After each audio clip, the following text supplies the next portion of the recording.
Hello दोस्तों, chemistry class में आप सभी का स्वागत है। आज हम क्लास 10th के जो कि यूपी बोर्ड के बच्चे हैं, उनका केमिस्ट्री से संबंधित दूसरा लेसन जो अम्ल, क्षार और लवण से संबंधित है, उसे समझाने की कोशिश करूँगा। और मेरी कोशिश रहेगी कि इस टॉपिक में, इस लेसन से संबंधित जितने भी टॉपिक हैं, उनको क्लियर कर दूँ और उनमें नई-नई चीज़ें भी जो अलग-अलग किताबों में हैं, उनको एक जगह एकत्रित करके आप लोगों को बता सकूँ और एक नोट फॉर्म में आपको चीज़ें उपलब्ध करा सकूँ, ताकि आप पेपर के समय उनको ही पढ़कर आसानी से पेपर में आने वाले क्वेश्चन को हैंडल कर सकें। और जब ये टॉपिक्स ख़त्म हो जाएँगे, तब मैं इनसे संबंधित कुछ क्वेश्चन दूँगा।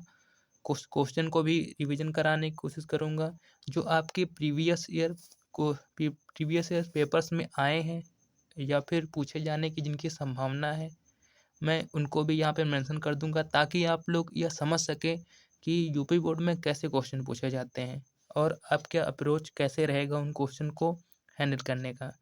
चलिए शुरू करते हैं।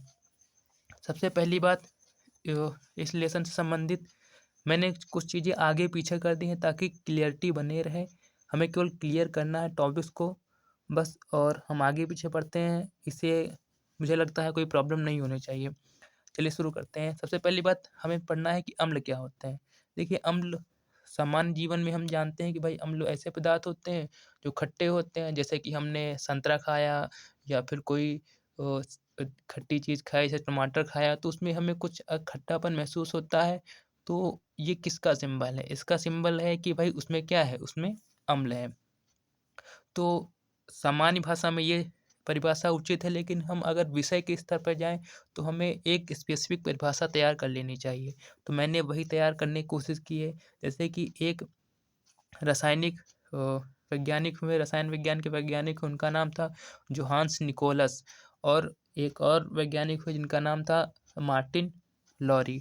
उन्होंने एक परिभाषा दी है कि भाई अम्ल ऐसे पदार्थ होते हैं जो जलीय विलयन में हाइड्रोजन आयन देते हैं। ये बस परिभाषा आप रट लीजिए और पेपर में बस ऐसे ही लिख के चले आइए। आपके अगर 5 नंबर का है, तो आपके 3 से साढ़े 3 नंबर पक्के हो गए, और अगर आपने उदाहरण लिख दिया, तो ये समझिए कि 4 से साढ़े 4 नंबर पक्के हो गए। तो अम्ल की परिभाषा क्या है भाई? ऐसे पदार्थ जो जलीय विलयन में क्या देते हैं? हाइड्रोजन आयन देते हैं। मतलब क्या हुआ? जैसे कि हमने एक अम्ल लिया HCl, ठीक? अब इसको अगर हम जल में घोलें, तो ये H आयन में और Cl आयन में टूट जाता है। अब यहाँ पे हमें स्पेसिफिक क्या दिख रहा है? H आयन दिख रहा है कि नहीं दिख रहा है? ये परिभाषा भी यही कह रही है। क्या कह रही है? कि भाई ऐसे पदार्थ जो जलीय विलयन में हाइड्रोजन आयन देते हैं, क्या कहलाते हैं? अम्ल कहलाते हैं। ठीक? अब ऐसे ही मैंने कुछ उदाहरण नोट किए हैं जो अ, अम्ल से संबंधित हैं, या फिर मैंने 3-4 अम्लों के नाम यहाँ पर लिख दिए हैं, जिससे आप पेपर में आए तो इन्हें आसानी से पढ़ सकें और इनका इस्तेमाल कर सकें अपनी अभिक्रियाओं में। जैसे कि H2SO4 नाम सल्फ्यूरिक अम्ल है। हो सकता है आप जब फर्स्ट ईयर में आए, तो इनके बारे में विस्तार से आपको पढ़ना पड़े। हो सकता है हाई स्कूल में भी कुछ टॉपिक हैं जो इनसे संबंधित होंगे।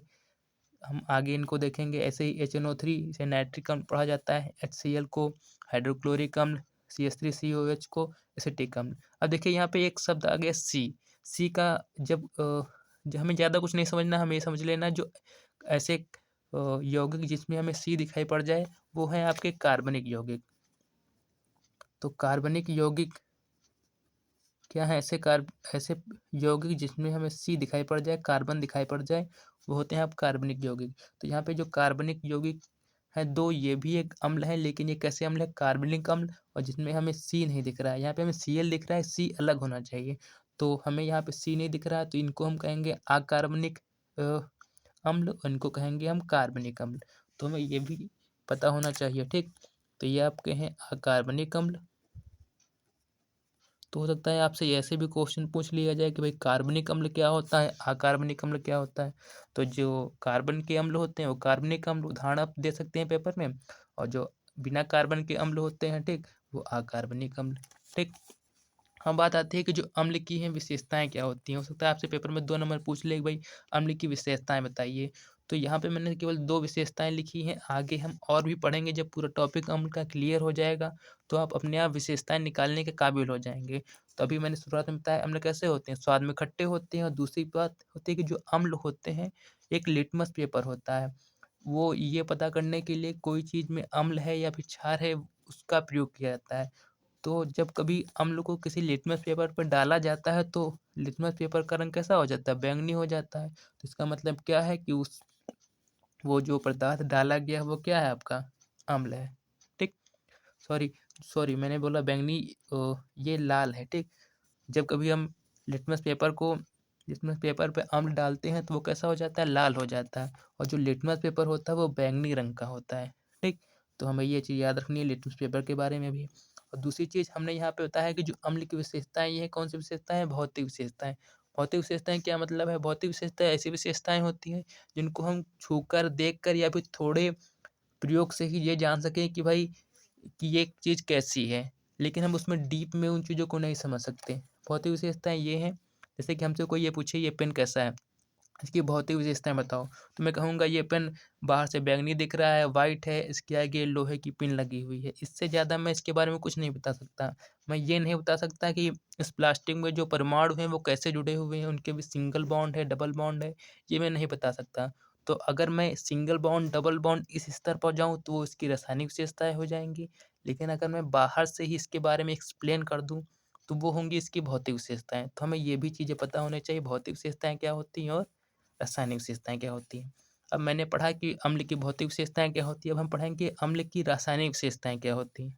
तो अम्ल की रासायनिक विशेषताएँ वो होती हैं भाई जब कभी अम्ल की क्रिया हम मैंने क्या कहा ऐसी क्रिया जो हम प्रत्यक्ष रूप से भौतिक रूप से नहीं देख सकते, वो सारी रासायनिक विशेषताएँ हो गई।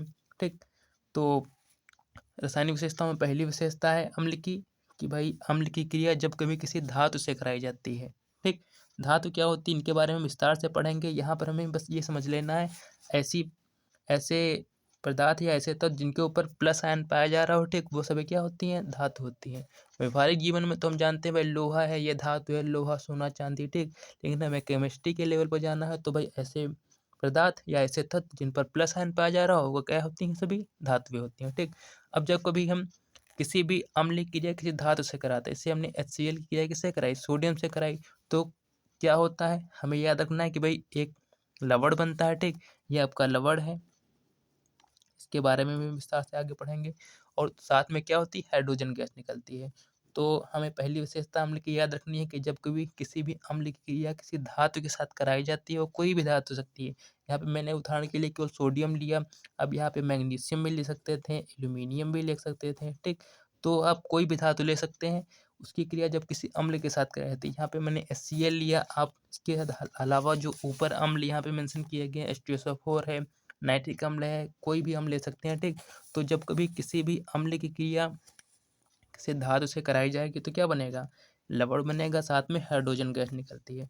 तो आपके पेपर में भी ऐसे क्वेश्चन पूछ लिए जाते हैं या फिर पूछे गए हैं कि जब कभी किसी भी अम्ल की क्रिया किसी धातु से कराई जाती है तो आप उसमें कौन-सी गैस निकलती है? तो ये MCQ में पूछ सकते हैं या फिर ऐसे पूछ सकते हैं कि अभिक्रिया को पूर्ण कीजिए। इतना भाग दे दिया, इतना भाग दे दिया, आप ये भाग नहीं ये छोड़ दिया। तो आपको ये बताना होगा यहाँ पे कौन-सी गैस निकलेगी, ठीक? तो ऐसे भी क्वेश्चन पूछे गए हैं।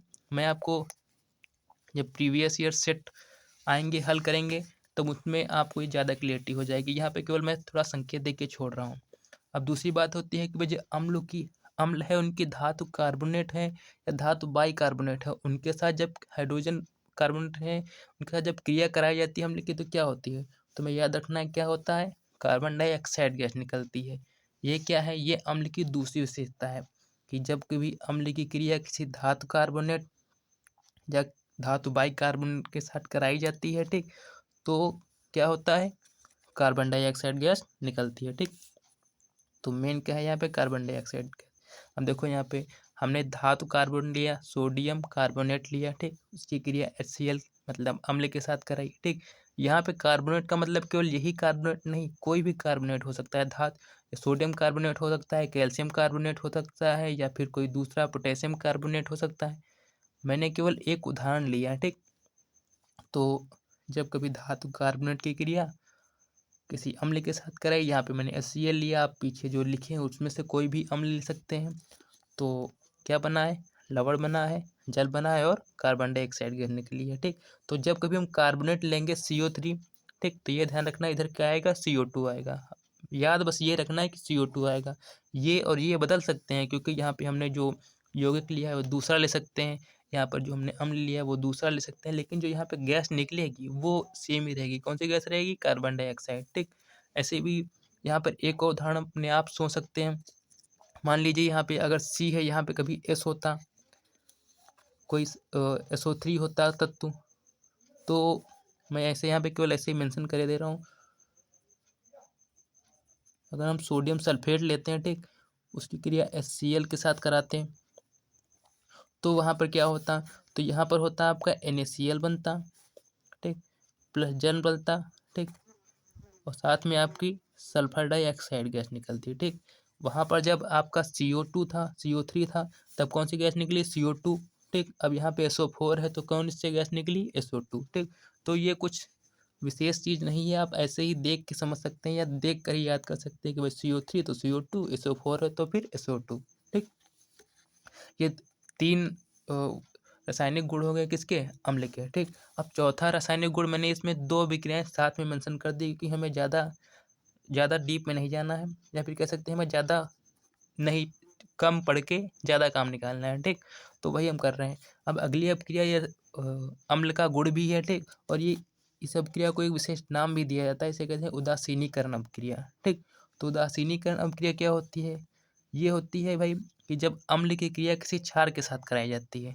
ठीक, तो अम्ल की क्रिया किसी क्षार के साथ कराई जाती है, आपका लवण बनता है और जल बनता है। ठीक, तो ऐसी अपक्रिया को कहते हैं उदासीनीकरण अपक्रिया। मैं एक बार फिर से कह रहा हूँ कि उदासीनीकरण अपक्रिया क्या होती है, बहुत बार पूछा जाता है। आप अगर प्रीवियस ईयर सेट हल करें, कोई भी सेट उठा लीजिए, उसमें आपको ये जरूर क्वेश्चन मिल जाएगा कि उदासीनीकरण अपक्रिया क्या होती है। तो भाई अम्ल की क्रिया जब किसी क्षार के साथ कराई जाती है तो लवण और जल बनता है, तो ऐसी अपक्रिया को क्या कहते हैं, उदासीनीकरण अपक्रिया कहते हैं। ठीक, अब यहाँ पे एक पॉइंट आया, क्षार क्या होते हैं। ठीक, अम्ल और क्षार। अब क्षार की थोड़ा मैं परिभाषा बस यहाँ पे मेंशन कर दूँ कि भाई क्षार क्या होते हैं। एक रसायन वैज्ञानिक है, उनका नाम है जोहान्स निकोलस। क्या कहा उन्होंने कहा कि भाई क्षार ऐसे पदार्थ होते हैं जो जलीय विलयन में OH- देते हैं। OH- का मतलब होता है हाइड्रोक्सिल या फिर हाइड्रोक्साइड आयन देते हैं। ठीक, मैंने यहाँ पे नाम लिख दिया हाइड्रोक्साइड आयन। तो क्षार ऐसे पदार्थ होते हैं जो जलीय विलयन में हाइड्रोक्साइड आयन देते हैं। उदाहरण के लिए जैसे NaOH लिया, हमने एक क्षार लिया, कोई भी क्षार ले सकते हैं, हमने केवल एक लिया, इसे सोडियम हाइड्रोक्साइड कहते हैं। जल की उपस्थिति में गर्म किया, यह सोडियम और हाइड्रोक्साइड आयन में टूट गया। ठीक, तो ये है आपके क्षार। मैं आज की क्लास यहीं पर रोक रहा हूँ क्योंकि ज़्यादा बड़ी क्लास होने पर समझने में थोड़ा प्रॉब्लम होती है। मैं इसे 2-3 पार्ट में समझाने की कोशिश करूँगा और मेरी कोशिश ये रहेगी कि जितनी भी किताबें अलग अलग पब्लिकेशन की चलती हैं, उनमें जितने भी टॉपिक हैं जो इम्पोर्टेंट हैं, उन सबको इकट्ठा करके एक ही टॉपिक में इस्तेमाल करूं और आप लोग को उपलब्ध कराऊं। ठीक, तो वीडियो अच्छा लगे तो आप चैनल को सब्सक्राइब भी कर सकते हो, लाइक भी कर सकते हैं। उससे पहले आप लोगों के लिए क्वेश्चन कि भाई H2SO4 की क्रिया जब पोटेशियम हाइड्रोक्साइड के साथ कराई जाती है तो क्या बनता है। ठीक, तो पेपर में भी ऐसे क्वेश्चन आ सकते हैं। यहाँ पर मैं केवल एक जनरली कोई क्वेश्चन दे रहा हूँ, आपको ये बताना है कि भाई जब कभी सल्फ्यूरिक अम्ल की क्रिया पोटेशियम हाइड्रोक्साइड के साथ कराई जाती है तो क्या बनता है। ठीक, तो वीडियो अच्छा लगे तो लाइक करना और शेयर करना, और अगर ऐसे वीडियो आप चाहते हैं तो सब्सक्राइब करना भी ना भूलें। और कोई भी क्वेश्चन होता है आप कमेंट बॉक्स में पूछ सकते हैं, या फिर कोई सुझाव है तो वो भी आप कमेंट बॉक्स में दे सकते हैं। धन्यवाद।